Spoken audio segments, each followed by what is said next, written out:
উৎসবের আলোয় অন্ধকার কেন ডুয়ার্সের উমাদের জীবন? দেবী উমার পুজো হচ্ছে সর্বত্র, অথচ শ্রমিক উমাদের এমন পরিণতি কেন? উৎসবের আলোয় অন্ধকার ডুয়ার্স, বোনাসের দাবিতে পথে উমারা।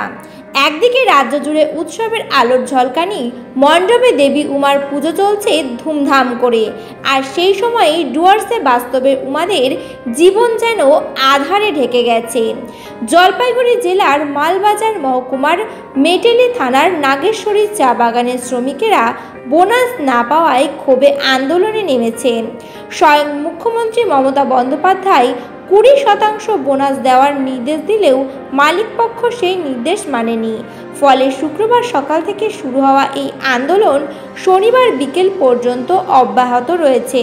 রাতের অন্ধকারে রাস্তায় বসে আন্দোলনকারীদের বাসি ভাত ভাগ করে খাওয়ার দৃশ্যই যেন উৎসবের মাঝে ডুয়ার্সের এক ভিন্ন বাস্তবের ছবি তুলে ধরেছে। উৎসবের আনন্দে মোড়া বাংলার মধ্যেই ডুয়ার্সের এই বোনাস বঞ্চিত শ্রমিক উমাদের সংগ্রাম ইতিমধ্যে নানা মহলে সাড়া ফেলেছে। Bureau report, HPI news.